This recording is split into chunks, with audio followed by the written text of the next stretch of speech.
जी हाँ, welcome to my channel. आज की क्लास में हम सेकंड चैप्टर जो चल रहा था केमिस्ट्री का क्लास 9 का, उस चैप्टर का टॉपिक पढ़ेंगे सॉल्युबिलिटी। ठीक है, सॉल्युबिलिटी पढ़ने के बाद हम ये देखेंगे कि टेम्परेचर पे किस तरीके से सॉल्युबिलिटी डिपेंड करती है, उसके एग्जाम्पल देखेंगे और बाद में हम एक न्यूमेरिकल भी सॉल्व करेंगे। ठीक है, तो स्टार्ट करते हैं। सबसे पहले डेफिनेशन की, डेफिनेशन क्या कहती है। देखिए, आपको मैंने पहले बताया है कि किसी भी सॉल्यूट को किस में मिलाया जाता है, सॉल्वेंट में। ठीक है, मान लेते हैं ये है सॉल्वेंट। ठीक है, कितना सॉल्वेंट होना चाहिए, 100 ग्राम। ध्यान से सुनिएगा, 100 ग्राम सॉल्वेंट में अगर कोई मैक्सिमम नंबर ऑफ सॉल्यूट मिलाया जाए, मैक्सिमम नंबर ऑफ सॉल्यूट, ठीक है, जितना मैक्सिमम हो सकता है उतना सॉल्यूट हम 100 ग्राम सॉल्यूशन में मिलाएं और इस तरीके से मिलाएं कि ये सॉल्यूशन जो है वो कैसा हो जाए, सैचुरेटेड सॉल्यूशन हो जाए। तो ये क्या कहलाती है, इसकी सॉल्युबिलिटी कहलाती है। ये सॉल्यूशन की क्या कहलाएगी, सॉल्युबिलिटी कहलाएगी। ठीक है, अब आपको सैचुरेटेड और अनसैचुरेटेड सॉल्यूशन के बारे में अगर नहीं पता है तो आप इससे पहले वाली वीडियो पे जा सकते हैं, उसको देख सकते हैं कि सैचुरेटेड और अनसैचुरेटेड सॉल्यूशन क्या होता है। ठीक है, चलिए अब इसकी डेफिनेशन लिखते हैं हम।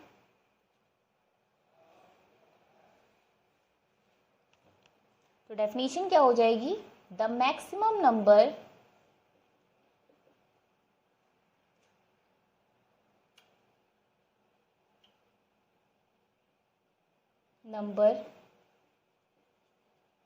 ऑफ सॉल्यूट, और सॉल्यूट किस में होना चाहिए, ग्राम में होना चाहिए, इन ग्राम्स। ठीक है, which can be dissolved in 100 gram of solution, sorry 100 gram of solvent. इसके बाद मैंने आपको क्या बताया था, to form a saturated solution. और सॉल्यूशन कैसा होना चाहिए उस टाइम, सैचुरेटेड होना चाहिए। ठीक है, saturated solution is called solubility of solute in that solvent।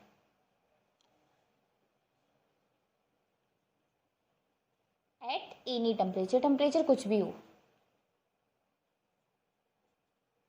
ठीक है, एक बार हम आपको और बताते हैं जिससे आपके जो भी डाउट रहेंगे वो क्लियर हो जाएं। लिखा हुआ है मैक्सिमम नंबर ऑफ सॉल्यूट। ठीक है, जितना हम मैक्सिमम ग्राम में, जैसे 100 ग्राम है किसी का, या 200 ग्राम है, या फिर 50 ग्राम है, ठीक है, जिस तरीके से उसको हम किसी 100 ग्राम ऑफ सॉल्वेंट में मिलाएं और इस तरीके से मिलाएं कि टेम्परेचर जहाँ का है वो क्या हो, उस कंडीशन वो सारी सेम रहे और सोल्यूशन कैसा बनाए वो, जब सोल्यूट सॉल्वेंट में मिल जाए तो जो सोल्यूशन बनेगा वो सोल्यूशन कैसा होना चाहिए, सैचुरेटेड होना चाहिए। तो ये क्या कहलाता है, सॉल्युबिलिटी कहलाता है। और सॉल्युबिलिटी होती किस चीज़ की है, जो चीज़ मिलाई जा रही है, दैट इज सॉल्यूट की। ठीक है, अब आप अगर हिंदी में समझना चाहें तो सॉल्युबिलिटी मतलब कौन सी चीज़ कितनी घुल रही है। भाई आपको पिछली बार भी जब मैंने आपको बताया था तो एक एग्जाम्पल बताया था कि शुगर अगर आप वाटर में मिला रहे हैं तो एक लिमिट तक ही आप उसको मिलाएंगे, तब तक तो वो घुल जाएगी, लेकिन जब आप एक्स्ट्रा मिला देते हैं तो चीनी जो है वो नीचे रह जाती है, शुगर। ठीक है, वो फिर सोल्यूशन कैसा हो जाता है, अनसैचुरेटेड हो जाता है। तो आपको ये देखना है कि कितना मैक्सिमम अमाउंट ऑफ शुगर है जो कि हम 100 ग्राम ऑफ सॉल्वेंट में मिला लें और उसका सोल्यूशन कैसा हो जाए, सैचुरेटेड हो जाए। ठीक है, इसके बाद देखते हैं नेक्स्ट एग्जांपल से भी समझते हैं कि एग्जांपल से किस तरीके से देख सकते हैं इसे। एग्जाम्पल में आप पहले लिख लीजिए, example solubility of sodium chloride. Formula आप याद कर लीजिए, क्या होता है सोडियम क्लोराइड का, NaCl। ठीक है, इन वाटर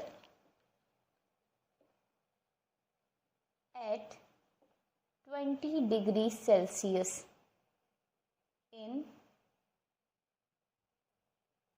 इज 36 ग्राम। ठीक, इसका मतलब क्या हो गया, ठीक है, इसका मतलब देखिए क्या लिखा है, solubility of NaCl at 20 degree Celsius. Temperature कितना मेजर किया गया, 20 डिग्री सेल्सियस। अगर टेम्परेचर पे हम वाटर में क्या करें, नमक को मिलाएं, कितना नमक, मैक्सिमम अमाउंट भी बताया गया है 36 ग्राम। मैक्सिमम अमाउंट ऑफ सॉल्ट जो है वो कितना है, 36 ग्राम। अगर 20 डिग्री सेल्सियस टेम्परेचर पे हम 100 ग्राम ऑफ वाटर में मिलाएंगे तो वो पूरा मिल जाएगा और सोल्यूशन कैसा हो जाएगा, सैचुरेटेड सोल्यूशन हो जाएगा। ठीक है, तो इसमें अगर आप चाहें एक्सप्लेन करने के लिए तो लिख सकते हैं, it 36 gram is the maximum amount of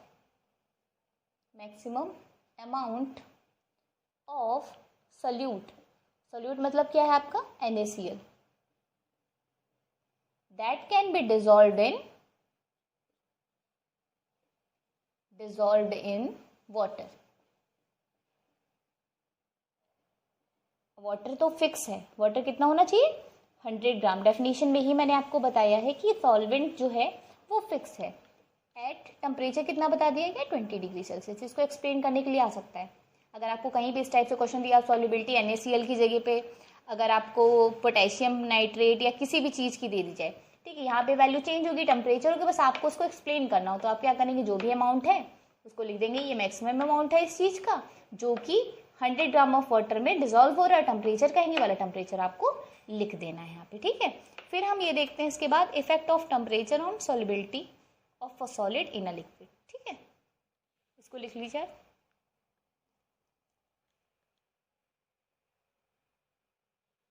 देखते हैं टेम्परेचर पे किस तरीके से डिपेंड होता है। ठीक है, तो लिखिए effect of temperature on solubility.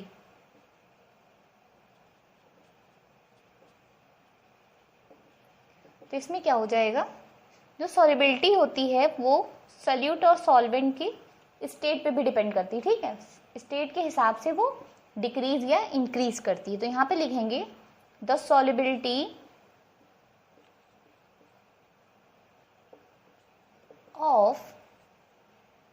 Of की जगह आप लिखिए मे इंक्रीज और decrease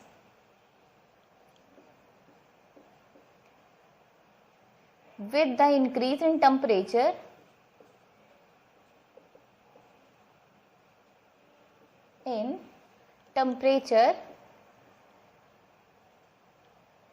is depend on the nature of solute and solvent। ठीक है, अब सोल्यूट और सॉल्वेंट का नेचर कैसा है उसके हिसाब से सॉल्युबिलिटी जो है वो डिक्रीज और इंक्रीज होती है। ठीक है, अब हम आपको केवल बता देते हैं, ध्यान रखिएगा, बाकी इसका एक्सप्लेन करने की आपको ज़रूरत नहीं है।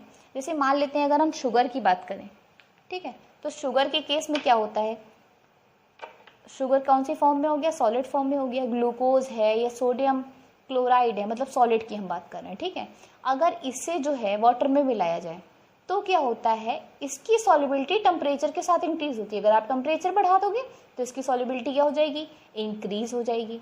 अगर हम ले लें लिक्विड की बात करें, जैसे KOH है, मतलब पोटेशियम हाइड्रोक्साइड है, कैल्शियम हाइड्रोक्साइड है, ठीक है, ये सारी चीज़ें लिक्विड वाली जब इनको हम डालते हैं, मतलब किसी सॉल्वेंट में जब मिलाते हैं, ठीक है, मतलब वाटर में, यहाँ पे वाटर की बात की गई, ठीक है, तो क्या होता है, तब इनका टेम्परेचर, इनकी जो सॉल्युबिलिटी है वो डिक्रीज होती है with the increase in temperature. जैसे जैसे आप टेम्परेचर बढ़ाते जाते हैं वैसे वैसे इनकी सॉल्युबिलिटी क्या हो जाती है, कम हो जाती है। तो आप ऐसे ध्यान रख सकते हैं, अगर सॉलिड है तो टेम्परेचर बढ़ाने के साथ बढ़ेगी, और अगर लिक्विड है तो टेम्परेचर बढ़ाने के साथ उसकी सॉल्युबिलिटी क्या हो जाएगी, डिक्रीज कर जाएगी। ठीक है, अब आते हैं नेक्स्ट प्रेशर पे, देखते हैं किस तरीके से इसकी सॉल्युबिलिटी डिपेंड करती है। तो इसमें प्रेशर में ये होता है कि अगर सॉल्युबिलिटी जो सॉलिड की वो प्रेशर पे डिपेंड नहीं करती, प्रेशर कुछ भी हो उसकी सॉल्युबिलिटी जिस तरीके की है वैसी ही रहेगी। तो इसमें हम लिख लेते हैं एक तरीके से, यहाँ पे सिर्फ चेंज कर दीजिए, आप प्रेशर कर दीजिए, ठीक है, और यहाँ पे क्या लिखेंगे, pressure no change on increasing temperature, sorry increasing pressure. ये हो गया, ठीक है, इतना सफिशिएंट है। इसके बाद हम क्या करते हैं, क्वेश्चन देखते हैं। जो इस टाइप के क्वेश्चन आते हैं सॉल्युबिलिटी वाले, उन्हें हम किस तरीके से सॉल्व करते हैं। तो नेक्स्ट क्वेश्चन देखते हैं, नेक्स्ट, ठीक है। तो क्वेश्चन है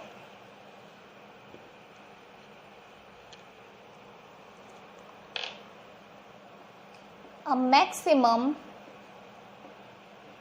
देखिए डेफिनेशन में ही देखिए मैक्सिमम लिखा था, यहाँ भी स्टार्टिंग मैक्सिमम से ही है। Maximum of 24 gram of potassium nitrate, हम सिंबल लिख रहे हैं, अगर आपको नहीं पता है तो आप नाम लिख लीजिएगा। Potassium nitrate can be dissolved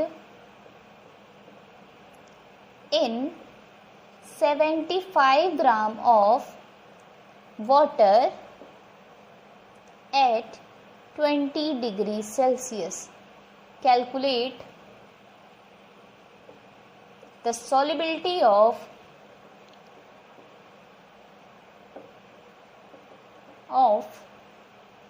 potassium nitrate in water at this temperature. ये है क्वेश्चन, ठीक है, टेम्परेचर। अब आप क्वेश्चन पहले ध्यान से पढ़िए, कैसे हम निकालेंगे।